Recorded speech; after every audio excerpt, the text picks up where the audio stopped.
चलो आज हम लोग मैट्रिक्स के अंदर पढ़ने जा रहे हैं ट्रांसपोज ऑफ ए मैट्रिक्स। किसी भी मैट्रिक्स का ट्रांसपोज का क्या मतलब है। एग्जाम्पल लो पहले, जैसे मान लो कि A इज इक्वल टू आपके पास कोई भी मैट्रिक्स है A I J और यहाँ पर M बाई N है ऑर्डर का। ये तो अगर मुझे इस मैट्रिक्स का ट्रांसपोज निकालना है तो ट्रांसपोज ऑफ ए मैट्रिक्स यानी कि transpose of A matrix A H कितना होगा तो देखो, यस ट्रांसपोज को बच्चे लोग ए डैश से इंडिकेट करते हैं, या कभी कभी ए के पावर सी भी लिखा हुआ आपको मिल जाएगा। और इसका वैल्यू कितना होता है, इसका जो वैल्यू होगा ए आई जे जो लिखा हुआ है वो जे आई कर देना, और ये एम बाई एन का है तो एन बाई एम हो जाता है। इसी को ट्रांसपोज ऑफ मैट्रिक्स कहते हैं। एक छोटा सा एग्जांपल, जैसे सपोज करो फॉर एग्जांपल मैंने A इज इक्वल टू एक मैट्रिक्स ले लिया 1 2 3 4 5 6। ये मैट्रिक्स का ऑर्डर क्या है 2, 2 रो है 3 कॉलम है, तो क्या बोलोगे 2/3। ये मैट्रिक्स का ऑर्डर है 2/3 और आपसे कहा जाए कि इसका ट्रांसपोज बताओ, तो ट्रांसपोज का बच्चे लोग देखो क्या मतलब है। रो जो लिखा हुआ जो भी वैल्यू रोज में लिखा हुआ उसको आप कॉलम में लिख दीजिए, बस ये 1 2 3 रोज में है या फिर 1 2 3 कॉलम में लिख दो। 4 5 6 रोज में है 4 5 6 कॉलम में रख दो। इस मैट्रिक्स का बॉर्डर कितना हो गया, इसमें अब 3 रो हो गया और देखो 2 कॉलम हो गया। तो यही तो आपको बताया था, एक मैट्रिक्स अगर m बाई n का है तो ट्रांसपोज से वो अपोजिट हो जाता है। देखो 2/3 का है तो ये कितना हो गया, नीचे वाला 3/2 का हो गया, और जिस एलिमेंट जिस रो जिस कॉलम में था इसका जस्ट अपोजिट हो गया। अब A11 का अपोजिट करोगे तो बच्चे लोग ये तो वही जगह पर रहेगा, लेकिन ये जो 1 2 का था वो 2 1 क्यों आ गया।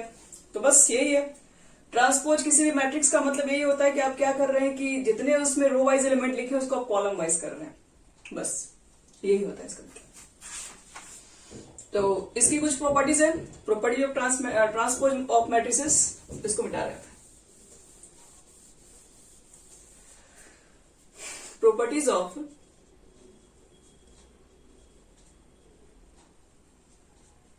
Transpose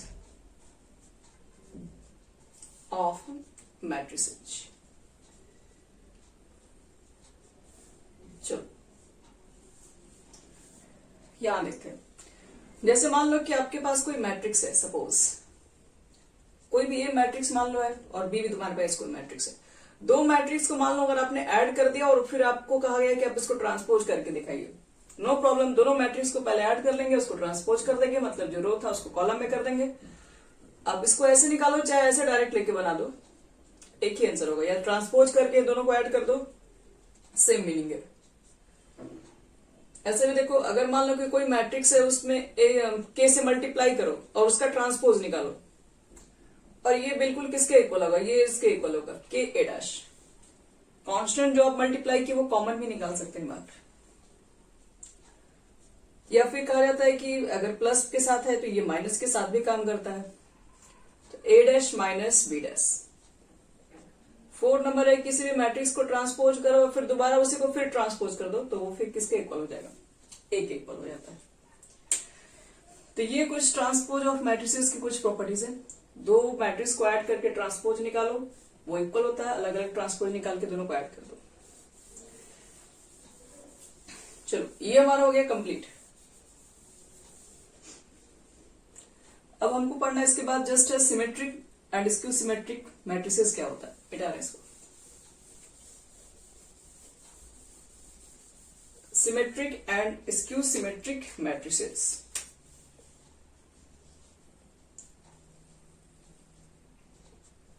Symmetric and skew-symmetric matrices। देखो ये क्या टॉपिक है, पहले बात कर लेते हैं सिमेट्रिक क्या होता है।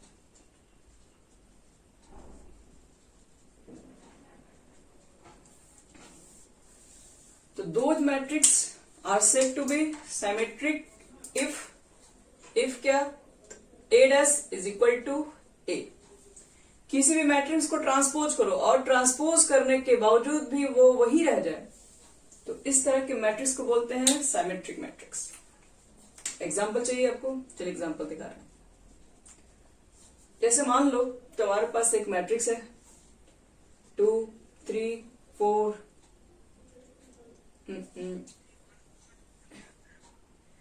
क्या वो,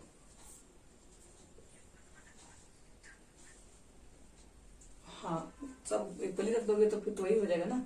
जैसे मान लो कि एक मैट्रिक्स है ये ए इज इक्वल टू इतना, चलो इसको करते हैं हम लोग ट्रांसपोज करते हैं। ए डैश निकालो, ए डैश निकालोगे तो क्या होगा, तो क्या बताएं, रो को कॉलम में लिखते हैं, ये रो में लिखा हुआ है इसको कॉलम में लिख दो, ये रो में लिखा हुआ है इसको कॉलम में लिख दो, और फिर से चेक करो दोनों सेम ही है क्या, 2 3 3 4 2 3 3 4 सेम ही है। मतलब ट्रांसपोज करने से भी कोई फायदा नहीं हुआ, ए के ही इक्वल आ गया। मतलब ए डैश इज इक्वल टू हो गया ए, और जब भी ए डैश ए के इक्वल हो जाएगा तो वो क्या होगा, उसको सिमेट्रिक बोलते हैं, जो ट्रांसपोज करने पर भी सेम रह जाए। एक और एग्जांपल दे रहे हैं 3 ऑर्डर में, ये तो 2 ऑर्डर का था। जैसे सपोज करो ए इज इक्वल टू है 1 3 5 3 7 9 5 6 5 9 8, मान लो कोई मैट्रिक्स है ये ए। चलो इसको करते हैं ट्रांसपोज, हमें प्रूव करना है कि ये सिमेट्रिक मैट्रिक्स है, तो जब भी सिमेट्रिक प्रूव करना हो तो आप उसको सीधे ट्रांसपोज निकालो। इसका ट्रांसपोज का यही रूल है कि रो को कॉलम में लिख दीजिए, ये रो में लिखा हुआ है कॉलम में लिख दो, ये रो में लिखा हुआ है कॉलम में लिख दो, कॉलम में लिख दो, और फिर से एक नजर चेक कर लो तो क्या वही चीज आप फिर से लिख दिए 1 3 5 1 3 5 3 7 9 3 7 9 5 9 8 5 9। तो इसका मतलब है कि ए जो आपके पास मैट्रिक्स है वो क्या है, वो एक सिमेट्रिक मैट्रिक्स है। A is equal to A dash, therefore A is called symmetric matrix. तो हम इतना जल्दी एग्जांपल कैसे लिख ले रहे हैं वो भी सोचने वाला बात है। अगर मुझे खुद से अगर आपसे एग्जांपल मांगे कि आप हमको सिमेट्रिक मैट्रिक्स का एग्जांपल ही दीजिए, तो देखो कैसे मालूम करोगे। जो नॉन डायगोनल एलिमेंट है याद रखिएगा, पहले तो याद रखना कि सिमेट्रिक मैट्रिक्स के लिए तो पहले तो स्क्वायर मैट्रिक्स चाहिए। स्क्वायर मैट्रिक्स का मतलब क्या बताए थे, जिसमें रो और कॉलम क्या होता है सेम, तो जिसमें same number of rose column होते हैं इसको स्क्वायर मैट्रिक्स कहते हैं। मतलब सिमेट्रिक मैट्रिक्स के लिए पहले तो स्क्वायर चाहिए, क्योंकि स्क्वायर अगर नहीं रहेगा तो फिर ट्रांसपोज करने पर वो तो आएगा ही नहीं, उसका ऑर्डर ही चेंज हो जाएगा। तो इसलिए पहले तो सिमेट्रिक मैट्रिक्स एक स्क्वायर मैट्रिक्स होना कंपलसरी है। दूसरी बात, इसका डायगोनल आप कुछ भी रख सकते हैं, नो प्रॉब्लम, यहाँ कोई भी नंबर रखो कोई फर्क नहीं पड़ेगा, लेकिन जो नॉन डायगोनल जो एलिमेंट है जो इसके तिरछे में आएंगे ये सेम होना चाहिए, ध्यान रखिएगा। ये वाला अगर सेम होगा, क्योंकि एक्चुअल में होता क्या, आप जब इसको ट्रांसपोज कर रहे होते हैं तो डायगोनली चेंज तो होता ही नहीं है। इसको रख रहे हो 1 को अभी वहीं रखे हो, 7 को तुम यहाँ पे रखे हो, 7 को तुम अभी मिडिल में ही रख रहे हो, मतलब डायगोनली चेंज नहीं होता है। चेंज क्या होता है, ये जो नॉन डायगोनल जो बच गए जो अपोजिट है, तो अब ये दोनों सेम रखोगे तो इसको अगर यहाँ लिखोगे तो यही तो बात हो जाएगा फिर। तो ये दोनों सेम रखोगे, इसके सामने सेम रखोगे, तो क्वेश्चन ही देख के मालूम कर सकते हैं कि सिमेट्रिक है या नहीं है। बस, तो ये हमारा सिमेट्रिक मैट्रिक्स हो गया, जिसको ट्रांसपोज करने पर भी वही रह जाता हो, उसको हम बोलते हैं सिमेट्रिक मैट्रिक्स।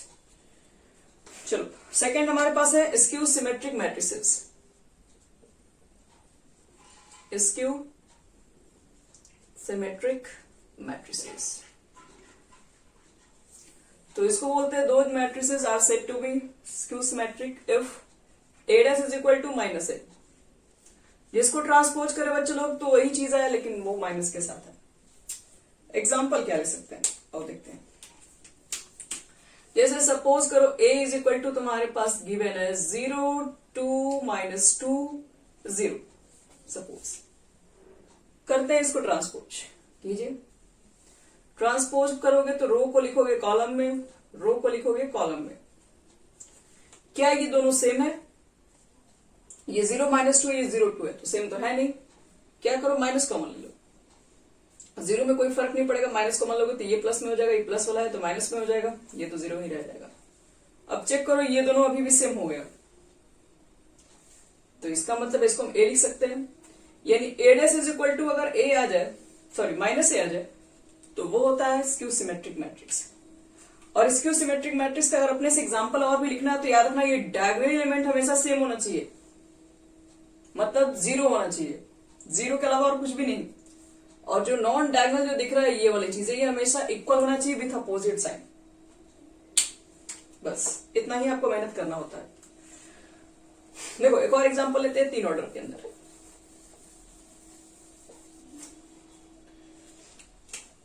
जैसे सपोज करो a इज इक्वल टू तुम्हारा है सॉरी यहाँ पे तो 0 ही रखना है, 0 2 3। तो इसके तिरछे में ये -2 रखना पड़ेगा, डायगोनल तो 0 ही रखना है। यहाँ पर आप कुछ भी रख सकते हैं, मान लो -4 रख दी। इसके तिरछे में ये है तो आपको ये अपोजिट साइन 3 है तो -3 रखना पड़ेगा, ये -4 है तो +4 रखना पड़ेगा, ये 0। डायगोनल 0 होना चाहिए, नॉन डायगोनल जो एलिमेंट है वो क्या होना चाहिए, सेम होना चाहिए विथ अपोजिट साइन। अब आप इसको ट्रांसपोज करके देखिए, माइनस कॉमन लीजिएगा तो ये आ जाएगा। चलो ट्रांसपोज करके दिखाते हैं। पहले ये रो में लिखा हुआ है, आप इसे कॉलम में लिख दो। रो में लिखा हुआ है, कॉलम में, इसको भी लिख दो कॉलम में।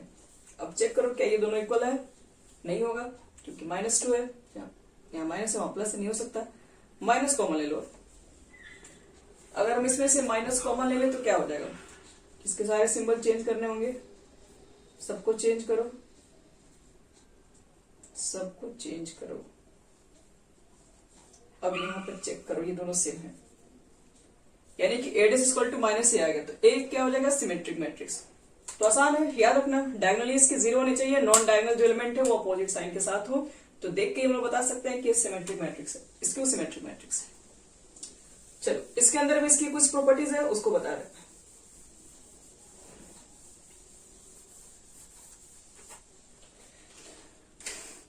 यानी कि properties of symmetric and symmetric matrices.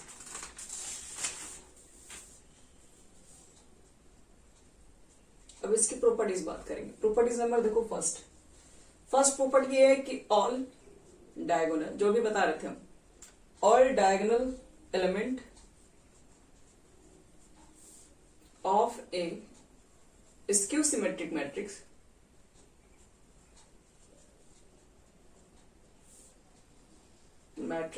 Is 0। Skew symmetric matrix के सारे डायगोनल जो एलिमेंट होते हैं वो 0 होते हैं, ये ऑलरेडी हम लोग देख चुके हैं। और देखो ए मैट्रिक्स, याद रखना ये सब एमसीक्यू में भी काम दे सकता है। A matrix which is both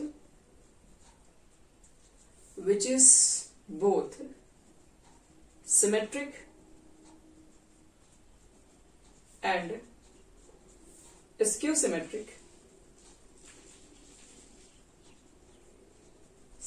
and skew symmetric is 0 matrix. अगर कोई एक मैट्रिक्स जो सिमेट्रिक भी है और स्क्यू सिमेट्रिक दोनों है, हम बोल रहे हैं कि मेरे पास एक ऐसा ए मैट्रिक्स है जो सिमेट्रिक भी है, मतलब जिसको ट्रांसपोज कर रहे हैं तो वही आ जा रहा है, और जिसको ट्रांसपोज करके माइनस कॉमन ले रहे हैं तब भी वही आ रहा है। तो ये तो तभी पॉसिबल है जब वो एक 0 मैट्रिक्स होगा। तो कभी भी अगर मान लो क्वेश्चन देकर ऐसे भी एमसीक्यू पूछे जा सकते हैं कि एक मैट्रिक्स है जो कि सिमेट्रिक ही है, both symmetric and skew symmetric, तो what is the matrix, matrix क्या होगा, तो क्या बोलोगे तुम, वो एक 0 मैट्रिक्स होगा बस।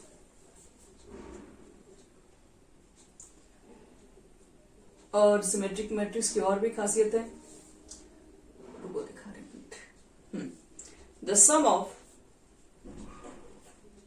The sum of two symmetric matrix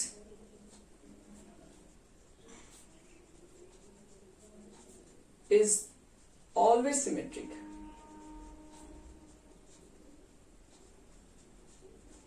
अगर दो मैट्रिक्स लियो और दोनों ही मैट्रिक्स सिमेट्रिक है तो उसका सम भी सिमेट्रिक ही आएगा।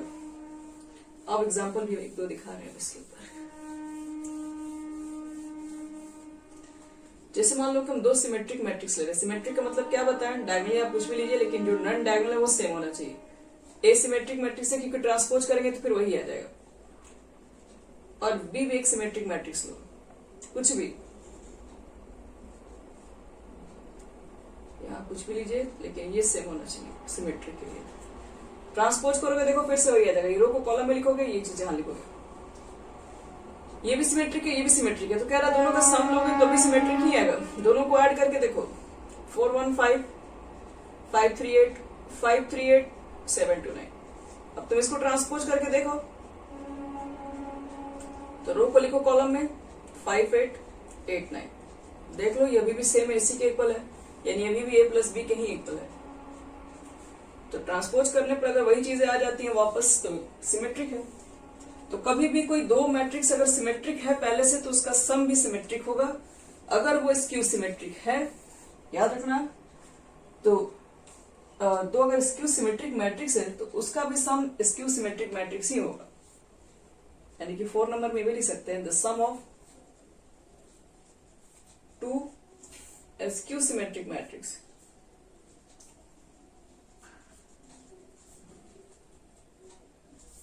is always a skew symmetric matrix।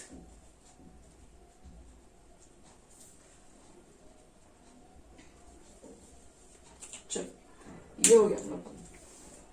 अब देखो नेक्स्ट हमारा, इसमें और भी इंपॉर्टेंट प्रॉपर्टी होती है।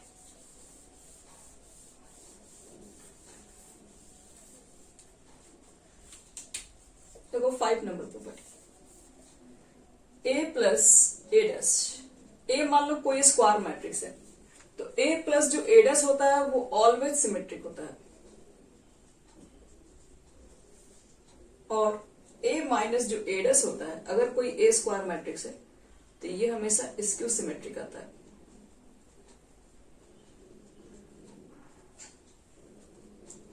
करके देख सकते हैं। ए कोई अपने से एग्जांपल ले लो, कोई भी एग्जांपल है, स्क्वायर मैट्रिक्स है, चलो इसको ट्रांसपोज करो। तो ये रो में लिखा हुआ है, इसको कॉलम में, दोनों को ऐड करो तो 112 437 437 7714। हम बोल रहे हैं कि ये जो मैट्रिक्स है ये सिमेट्रिक मैट्रिक्स है। क्या ये मैट्रिक्स सिमेट्रिक मैट्रिक्स है? सिमेट्रिक के लिए क्या बताएं, ये दोनों सेम होना चाहिए, बाकी ये कुछ भी है कोई फर्क नहीं पड़ता है। सही बात है। तो करके इसको ट्रांसपोज करके तुम देख लो वही चीज आ जाएगा फिर। तो इसलिए a plus A dash is always symmetric and a minus A dash जब निकालोगे, जब घटाओगे तो यहाँ 0 आ जाएगा नॉन डायगोनल्स, तो ये भी आपके डायगोनल 0 आ जाएगा, तो ये भी ऑलवेज स्क्यू सिमेट्रिक्स होगा। ध्यान रखने इस बात को। Last property 6 number, every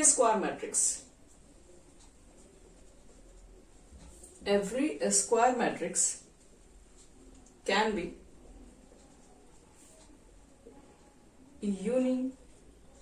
uniquely expressed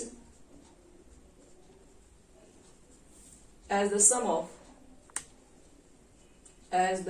of a symmetric and skew symmetric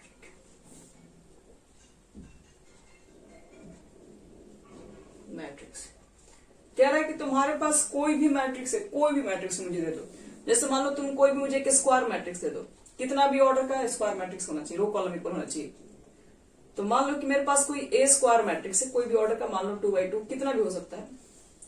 तो कह रहा है कि हम एवरी मैट्रिक्स को, अब कोई भी स्क्वायर मैट्रिक्स को हम सम ऑफ सिमेट्रिक स्क्यू सिमेट्रिक के फॉर्म में लिख सकते हैं। अब कहेंगे कि मान लो तुम्हारे पास एक मैट्रिक्स है, ये वाला मान लो मैट्रिक्स है, इस मैट्रिक्स को कहेंगे हम क्या करो कि तुम इसको 2 पार्ट में बना के दिखाओ कि जब दोनों को सम करें तो एक पार्ट इसका सिमेट्रिक हो और दूसरा पार्ट स्क्यू सिमेट्रिक हो, और दोनों को सम करें तो फिर ये एक ही इक्वल हो जाए। एक स्क्वायर मैट्रिक्स है, उसको क्या करना है, इस तरह से एक्सप्रेस करना है सम के फॉर्म में कि जब ये दोनों को ऐड करें तो यही आ जाए। लेकिन ये होना चाहिए सिमेट्रिक मैट्रिक्स और ये होना चाहिए स्क्यू सिमेट्रिक मैट्रिक्स, और दोनों को जोड़े तो ये एक इक्वल होना चाहिए। तो ऐसा मैट्रिक्स को कर सकते हैं। एवरी स्क्वायर मैट्रिक्स को सम ऑफ सिमेट्रिक और स्क्यू सिमेट्रिक के फॉर्म में लिखा जा सकता है, और वो कितना होगा तो देखो बता रहे हैं। ए प्लस ए डैश, मुझे पता है ये सिमेट्रिक होता है, कुछ देर पहले लिखे थे अभी जस्ट इसके पहले, और ये सिमेट्रिक है तो इसको हम 2 से भी डिवाइड करेंगे तो क्या फर्क पड़ेगा, 2 से तो सब में डिवाइड करेंगे फिर तो वही बात आ जाएगा। फिर देखो a माइनस ए डैश, ये होता है स्क्यू सिमेट्रिक मैट्रिक्स। अगर हम इसको भी 2 से अगर डिवाइड करेंगे तो कोई फर्क नहीं पड़ेगा, अभी भी वो स्क्यू सिमेट्रिक ही रहेगा। अब तुम लोग खुद से देखो कि दोनों को अगर हम एलसीएम ले लें तो क्या हो जाएगा, ए 2 है और ये कट गया, यानी 2a/2 यानी कि सिर्फ a, मतलब ये दोनों आपस में तो बराबर ही हो गया, ये भी a है और ये भी सॉल्व होकर a ही आ जाएगा।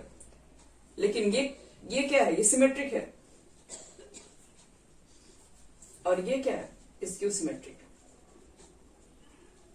इसलिए आपको बताएं कि कोई भी एक मैट्रिक्स को, कोई भी एक स्क्वायर मैट्रिक्स को सिमेट्रिक और स्क्यू सिमेट्रिक के फॉर्म में लिख सकते हैं। कैसे, तो a प्लस a टू कर दोगे तो सिमेट्रिक हो जाएगा, और a माइनस a टू करोगे तो स्क्यू सिमेट्रिक हो जाएगा। हम एक एग्जांपल लिख के भी दिखा रहे हैं, इस पर बहुत बार क्वेश्चन आया भी एग्जाम वगैरह। देखो, मान लो तुम्हारे पास एक मैट्रिक्स है 1 2 3 4। हम बोल रहे हैं इस मैट्रिक्स को दो पार्ट में करके, दो पार्ट में सम एक्सप्रेस करो, जिसमें पहला पार्ट सिमेट्रिक, दूसरा पार्ट इसको सिमेट्रिक के फॉर्म पे। कोई दिक्कत नहीं है इस मैट्रिक्स में। एक मुझे पता है कि एवरी स्क्वायर मैट्रिक्स हम यहां से लिख सकते हैं, every square matrix can be express as the sum of symmetric and skew symmetric. ये लिख लेना पहले तुम, पहले ये लिख लीजिएगा। और आपको क्या करना है, आपको इसको P एंड Q भी मान के चल सकते हैं। बुक वगैरह में देखोगे इसको P मान लिया गया, इसको Q मान लिया गया, लेट। तो इसको इक्वेशन का फर्स्ट मान देना P की वैल्यू कितनी है तुम्हारे पास, a प्लस a'/2। a ये है तुम्हारा और a' से निकाल लो, तो रो में लिखा हुआ है, कॉलम में लिख दो, कॉलम में लिख दो। चलो दोनों को जोड़ के 2 से डिवाइड करो, दोनों को जोड़ो पहले 2, दोनों को जोड़ो 5, दोनों को ऐड करो 5, दोनों को ऐड करो 8, 2 से सब में डिवाइड कर दो, कितना हो जाएगा 1, 5/2, 5/2, 4। देखो तो ये तो मैट्रिक्स है, ये सिमेट्रिक है। अभी P को ट्रांसपोज करके दिखाओगे तो ये चीजें करोगे रो को कॉलम में तो वही आ जाएगा, P' = P, तो देयरफॉर लिख देना P सिमेट्रिक मैट्रिक्स। इसी तरीके से Q पर काम करोगे, इसको मान लोगे Q और Q = कितना है, a माइनस a'। दोनों को क्या करोगे, घटा के लिखोगे। पहले Q का वैल्यू यहां लिख देना, Q का वैल्यू क्या है, इसको सॉल्व कर दो पहले। a माइनस a'/2, तो a माइनस a' घटाओ 0, घटाओ 2 में से 3 गया -1, 3 में से 2 गया 1, 2 में से 4 गया 0। अब Q का वैल्यू तुम्हारा इतना आया, और 2 से डिवाइड भी करना है, 2 से डिवाइड भी करो। तुम तो ये निकाले हो ना, 2 से डिवाइड भी करोगे, यानी कि 0 -1/2, 1/2 और 0। देखो डायगोनली 0 है, बाकी जो नॉन डायगोनल है वो दिखाई पड़ रहा होगा प्लस माइनस के साथ है। तो इसलिए Q क्या हो जाएगा, Q को प्रूव कर देंगे, Q भी स्क्यू सिमेट्रिक है। और a प्लस a'/2 का वैल्यू जो ये निकल के आया उसको यहाँ पुट कर दो, इसको यहाँ पुट कर दो, और जो आएगा वो आंसर हो जाता है। तो कोई भी एक मैट्रिक्स को सिमेट्रिक और स्क्यू सिमेट्रिक के फॉर्म में लिखना है तो ये दोनों को लिख दो, और इसका वैल्यू निकाल के जितना आए फिर वहां पे पुट कर दो, ये आंसर हो जाएगा। तो इस तरीके से एनसीईआरटी से एक्सरसाइज 3.3 आपका कंप्लीट हो गया। बस उसमें ऐसे ही क्वेश्चन आपको मिलेंगे। अब थोड़ा बहुत हम बात कर ले रहे हैं इनवर्स पर भी। इनवर्स जबकि सीबीएसई के सिलेबस से ये सब तो हट गया है, लेकिन अदर बोर्ड में तो है, इसलिए थोड़ा बहुत बता रहे हैं उसके बारे में।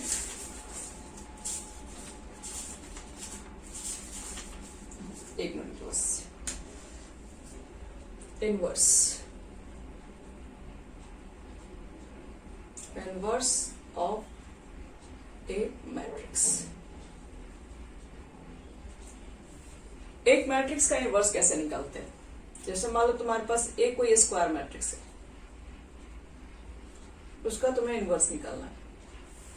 तो देखो अगर आप इस मैट्रिक्स का अगर इनवर्स निकलेगा तो एक चीज है, इनवर्स का एक खासियत होना चाहिए, अगर इसी का इनवर्स है और इस पे मल्टीप्लाई करोगे तो ये होना चाहिए आइडेंटिटी मैट्रिक्स के, याद रखिएगा। यानी कि अगर इनवर्स होगा तो ए में ए इनवर्स से मल्टीप्लाई करने पर आई, यानी कि मान लो कि ए इनवर्स की जगह इसको बी माने, ए में बी से मल्टीप्लाई करो या बी में ए से मल्टीप्लाई करो, अगर ये आई के इक्वल हो गया तो हम लोग क्या बोलते हैं, अगर ये आई के इक्वल हो गया तो इसका मतलब है कि B is inverse of A. B जो मान होगा वो क्या होगा, वो इनवर्स होता है ए का।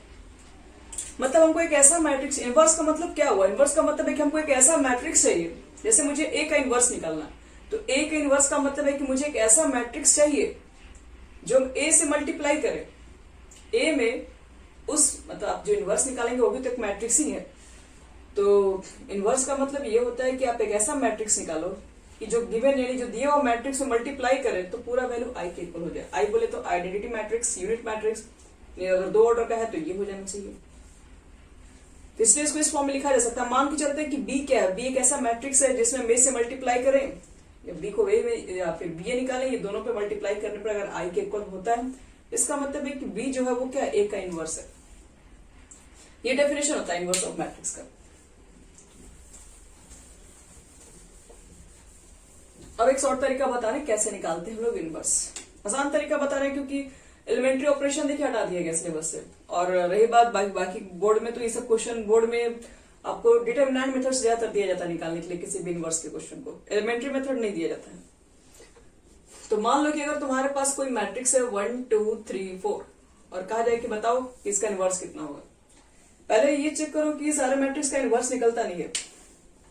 तो कैसे मालूम करेंगे इस मैट्रिक्स का इनवर्स एग्जिस्ट भी करेगा कि नहीं, पहले तो ये चेक करना होता है। तो इसका निकालते हैं सबसे पहले डिटरमिनेंट वैल्यू, जबकि डिटरमिनेंट में पढ़ेंगे लेकिन अभी इतना समझ सकते हैं। डिटरमिनेंट के लिए क्या करना पड़ता है, पहला मल्टीप्लीकेशन यहां से करो, बीच में माइनस, सेकंड मल्टीप्लीकेशन यहां से करो -2। अगर ये कभी भी 0 आ गया तो इनवर्स नहीं निकलेगा। 0 नहीं आया है मतलब नॉट इज इक्वल टू 0, तो देयरफॉर ए इनवर्स एग्जिस्ट। याद रखना, अगर किसी भी मैट्रिक्स का अगर इनवर्स निकालने जा रहे हो तो सबसे पहले चेक कर लो उसका डिटरमिनेंट वैल्यू। डिटरमिनेंट वैल्यू कभी 0 नहीं आना चाहिए। अगर 0 आ गया तो इनवर्स नहीं निकलेगा, अगर 0 नहीं आया तो इनवर्स निकल सकता है। अब इसी क्वेश्चन के लिए मुझे इनवर्स निकालना है, तो देखो पता डिटरमिनेंट में आपको पढ़ाएंगे कि A inverse is equal to होता है एडजॉइंट ए बटे में डिटरमिनेंट ए, बस यही फॉर्मूला है इसका शॉर्टकट। डिटरमिनेंट आप निकाल चुके हैं -1/2। एडजॉइंट कैसे निकालते हैं देखिए, आपको शॉर्टकट बता रहे हैं एकदम इनवर्स निकालने का। ये सब एमसीक्यू में ही काम करेगा। शॉर्टकट तरीका देखो बता रहे क्या, प्लेस चेंज करो, 1 4 प्लेस चेंज कर दिए। यहां पर क्या चेक करो, साइन चेंज करो, सॉरी एक मिनट, प्लेस चेंज का मतलब इसको यहां पे इसको यहां पे करो, यानी 4 यहां पे रखो, 1 यहां पे करो। इसमें करते हैं साइन चेंज, या -2 -3, और ये हो गया तुम्हारा इनवर्स। इसका ये इनवर्स हो गया। इनवर्स में ज्यादा कुछ नहीं मेहनत करना, 2 ऑर्डर का है तो हम लोग तुरंत कुछ सेकंड में आंसर दे सकते हैं। कैसे बताएं, डिटरमिनेंट निकालो, कैसे निकालते हैं, यहां से मल्टीप्लाई करो, बीच में माइनस, फिर यहां से मल्टीप्लाई कर लो, जो भी आएगा वो डिटरमिनेंट वैल्यू है। 0 नहीं होना चाहिए क्योंकि 0 आएगा तो इनवर्स नहीं निकलेगा। फिर ए इनवर्स निकालना है, फॉर्मल डिटरमिनेंट वैल्यू सीखेंगे कैसे आता है, लेकिन अभी फिलहाल इतना जान लो कि एडजॉइंट बटे में डिटरमिनेंट ए होता है। डिटरमिनेंट की वैल्यू को यहाँ पुट कर दो, बटे में है तो बटे में पुट किए हैं। एडजॉइंट कैसे निकालने, तो 2 ऑर्डर का एडजॉइंट निकालना बहुत आसान होता है। प्लेस चेंज करो, इसको बोलते हैं प्लेस चेंज,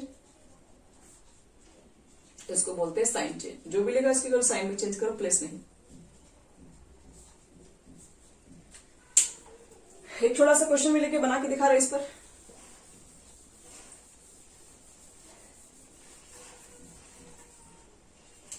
चलो यहां देखो, अगर सपोज करो तुम्हारे पास सिंपल सा क्वेश्चन ले रहे हैं, 4 4 5 3। चलो मुझे इसका इनवर्स निकालना है। क्या बताएं, सबसे पहले डिटरमिनेंट इसका निकालो, कितना हो जाएगा, एक मिनट, यहाँ पे 4 ही लिखो। कितना डिटरमिनेंट इसका हो जाएगा, पहले मल्टीप्लाई कीजिए यहां से, 16 माइनस क्या लिखोगे, 15 इज इक्वल टू 1, यानी नॉट इज इक्वल टू 0, तो देयरफॉर क्या लिखोगे, ए इनवर्स एग्जिट। अब ए इनवर्स इक्वल टू क्या बताया कुछ देर पहले आपको, एडजॉइंट ए बटे में डिटरमिनेंट है। डिटरमिनेंट की वैल्यू बच्चे लोग 1 है तो 1 दिखाने की हमें जरूरत नहीं, सिर्फ एडजॉइंट चाहिए। एडजॉइंट निकालो इसका, क्या बताया एडजॉइंट में, प्लेस चेंज कोई फर्क नहीं पड़ता, साइन चेंज, ये इसका इनवर्स निकल गया। कहोगे कि कैसे मालूम करें कि इनवर्स ही है, तो आपको बताया था रूल कि ए इनवर्स उसी को बोलेंगे जिसमें इसका मल्टीप्लाई करे तो आना चाहिए आई के इक्वल। अगर आई के इक्वल आता है तभी वो इनवर्स कहलाएगा। मतलब ये जो वैल्यू अगर इसमें मल्टीप्लाई कर दे तो ये वैल्यू आना चाहिए आई के इक्वल। चलो मल्टीप्लाई करके दिखाते भी हैं। ए का वैल्यू पुट करो, 4 5 3 4, 4 - 5 - 3 4, मल्टीप्लाई करो। कल मल्टीप्लीकेशन सिखाए थे कैसे निकलता है, 4 4 जा 16, 5 3 जा -16 और 5 3 जा या -15 हो जाएगा। ये -20 + 20, रो को उठाए थे, कॉलम को बताए थे मल्टीप्लाई करने के लिए। फिर इससे मल्टीप्लाई करो 12, इससे मल्टीप्लाई करो -12, इससे मल्टीप्लाई करो -15, इससे मल्टीप्लाई करो +16। देख लो ये i के इक्वल आ चुका है, ये हो गया 1001। इसे को बोलते हैं बच्चे लोग i। इसका मतलब है कि ये जो है इसका इनवर्स है। तो इनवर्स निकालना आसान है, 2 ऑर्डर का रहेगा तो हम लोग तुरंत देख के बता सकते हैं कि इसका इनवर्स क्या होगा। 3 ऑर्डर के लिए डिटरमिनेंट में सीखेंगे। तो बस आपको मैट्रिक्स में कुल मिला के इतना ही पढ़ना था।